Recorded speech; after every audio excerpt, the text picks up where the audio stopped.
زیر درس آیہ کریمہ سورہ احزاب کی آیت نمبر 6 کا کچھ حصہ آپ کے سامنے تلاوت کیا ہے۔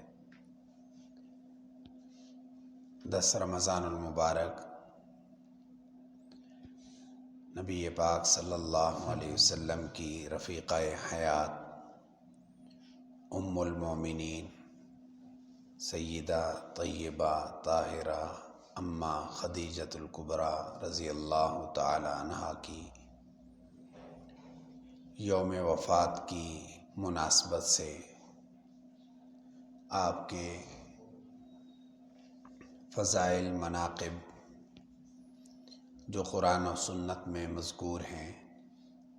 ان کا تذکرہ ہو رہا ہے۔ نبی پاک صلی اللہ علیہ وسلم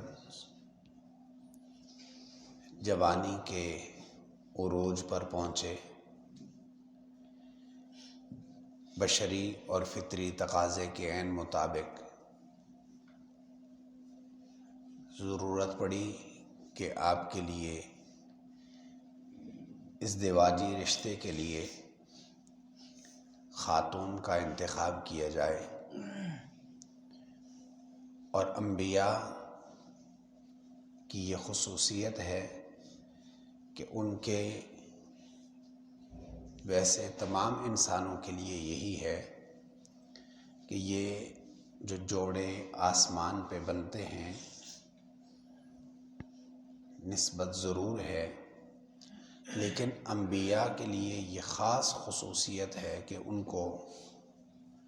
غائبانہ طور پر چاہے وہ رشتے کریں یا رشتے دیں، دونوں صورتوں میں انتخاب اللہ تبارک و تعالیٰ کا ہوا کرتا ہے۔ سیدہ خدیجہ رضی اللہ تعالی عنہا وہ خاتون ہیں کہ جو نبی پاک صلی اللہ علیہ وسلم کے عقد میں آنے سے پہلے 2 شوہروں سے بیوہ ہو چکی تھی، لیکن عفت، عزت اور حیا، پاک دامنی کا یہ عالم تھا کہ عرب کے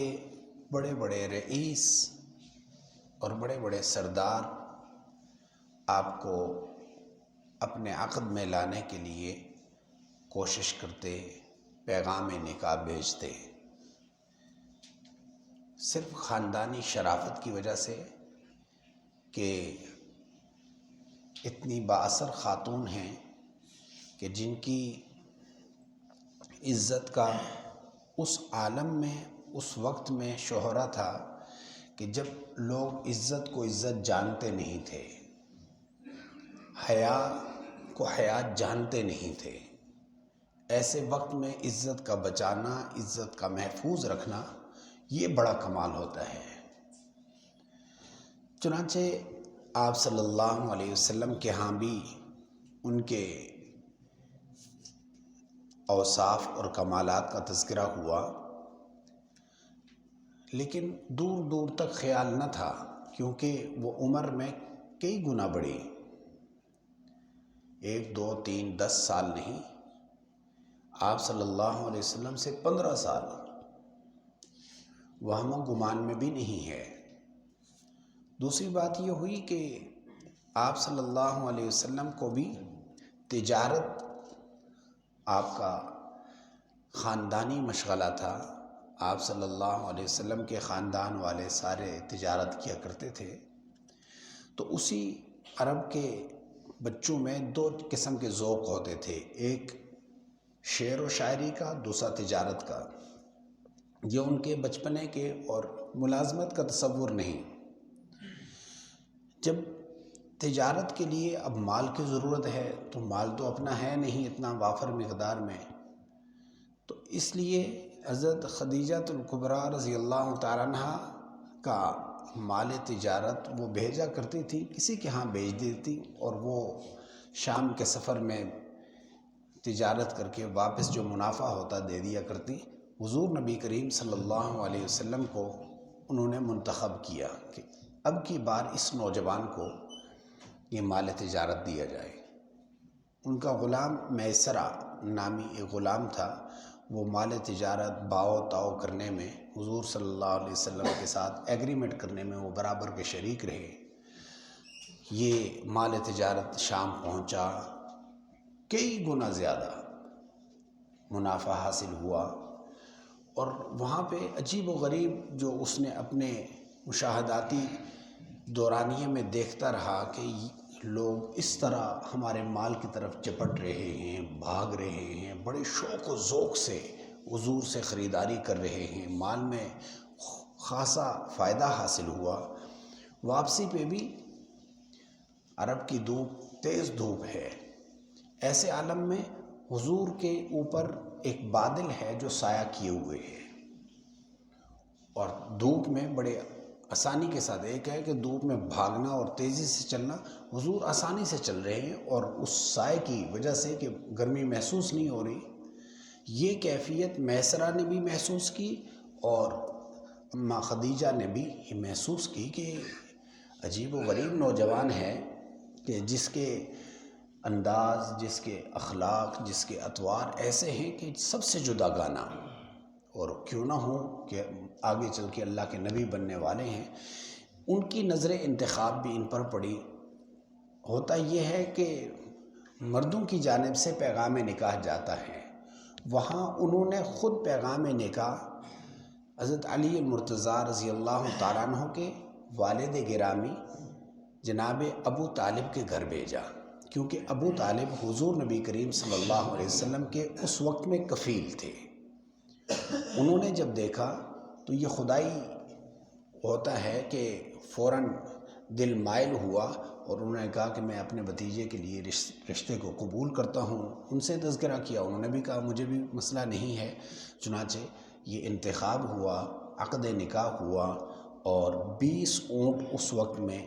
مہر میں مقرر ہوئے۔ آپ صلی اللہ علیہ وسلم کی یہ رفیقہ حیات آپ کی زندگی میں آئیں، اور یہ وہ واحد خاتون ہیں کہ جنہوں نے نبوت سے پہلے، حضور کی نبوت ملنے سے پہلے ہی بت پرستی چھوڑ دی تھی۔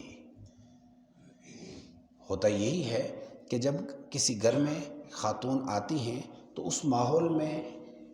رچ بس جاتی ہیں، اس ماحول میں کنورٹ ہو جاتی ہیں۔ ایسے ہی اماں خدیجہ جب حضور کے ساتھ رہنا شروع کیا تو حضور صلی اللہ علیہ وسلم پیدائشی طور پر انبیاء سارے کے سارے معصوم ہوا کرتے ہیں، شرک کی بو اور بدبو محسوس بالکل نہیں ہوتی، دور ہوتی ہے ان سے، یہ پاک ہوتے ہیں انبیاء۔ جب اس پاکیزہ ماحول میں اماں خدیجہ آئی تو پہلے سے ہی بت پرستی کو خیر آباد کر دیا۔ حضور پر نماز فرض نہ تھی، لیکن اس انداز میں جیسے تھی اس انداز میں اماں خدیجہ بھی عبادت کیا کرتی ہیں، اللہ اللہ کا ذکر کیا کرتی۔ وہ پہلے سے وہ خاتون ہیں کہ جنہوں نے پہلے سے ہی اپنے آپ کو آمادہ کیا ہوا تھا۔ جو ہی نور نبوت ملا،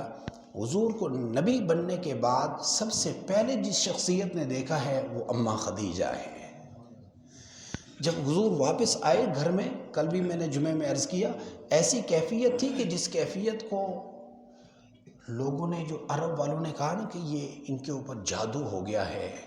نعوذ باللہ آسیب ہو گیا ہے، یہ کیفیت ایسی ہوتی ہے وحی کے نزول کی کہ آپ صلی اللہ علیہ وسلم کہتے ہیں مجھے جبریل نظر آ رہے ہیں۔ اب کوئی انسانی عقل اور انسانی نظر سے میں تو آ نہیں رہے، تو لا محالہ یہ اشتباہ ہو جاتا کہ پتہ نہیں ہے یا نہیں ہے، یہ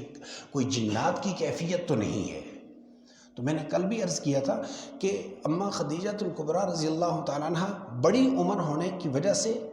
اور تجربہ کار ہونے کی وجہ سے ایک دم سے تجربے سے محسوس کیا کہ آیا یہ جنات کا اثر ہے یا واقعی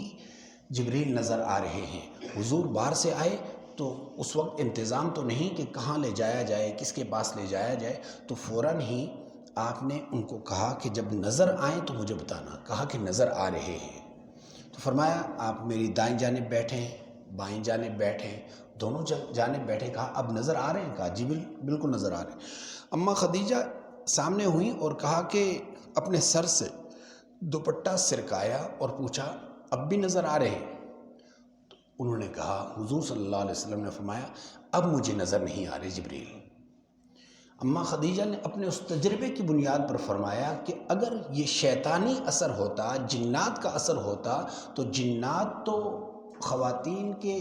سر سے دوپٹہ سرکنے کو پسند کرتے ہیں، وہ ان نازیبہ چیزوں کو زیادہ پسند کرتے ہیں، لیکن یہ کوئی نوری مخلوق ہے، واقعی کوئی اللہ کے برگزیدہ کوئی مخلوق ہے جس کو فوراً ہی اس سر کے دوپٹہ سرکنے سے حیا آئی اور وہ غائب ہو گئے۔ لا محالہ طور پر یہ واقعی جبریل ہیں اور آپ کو نور نبوت ملنے والا ہے۔ یہ پہلا تجربہ تھا، اور حضور نے فرمایا زمبلونی، مجھے اوڑھنی اڑاؤ۔ اماں خدیجہ نے جو اپنا دوپٹہ، جو اپنی چادر، جو اپنا لحاف کمبل دیا نا، اس کو قرآن کریم یا ایھا المدثر کہہ رہا ہے کملی والے۔ یہ جو کملی ہے نا، یہ جو اوڑھنی ہے، یہ اوڑھنی کون سی ہے؟ یہ اماں خدیجہ کی اوڑھنی ہے۔ سیدہ طیبہ طاہرہ اماں عائشہ رضی اللہ تعالیٰ عنہ فرماتی ہیں، میں نوجوان تھی جو حضور کے عقد میں آئیں، میں پہلی بیوی ہوں جو کنوارا پن میں حضور کے عقد میں آئیں، لیکن مجھے اپنی ساکنوں میں اور جو میرے ساتھ حضور کی اور بیویاں تھیں، کسی سے رشک نہیں آیا، کسی سے رشک نہیں آیا سوائے حضرت خدیجہ سے، کہ وہ میری ایسی سوکن تھی کہ جو میرے آنے سے پہلے اس دنیا سے رخصت ہو گئی، لیکن حضور جب کبھی بھی ان کا تذکرہ کرتے تو آنکھوں میں آنسو آ جاتے۔ مجھے بڑا خیال آتا کہ کیا ہی وہ بڑھیا تھی کہ جس نے حضور کے دل پر حکومت کی ہے۔ حضور ان کی عدم موجودگی میں بھی ان کا تذکرہ کر کے عش کر جاتے، ضروری با کمال کوئی خاتون تھی۔ حضور نے فرمایا کہ اس کائنات میں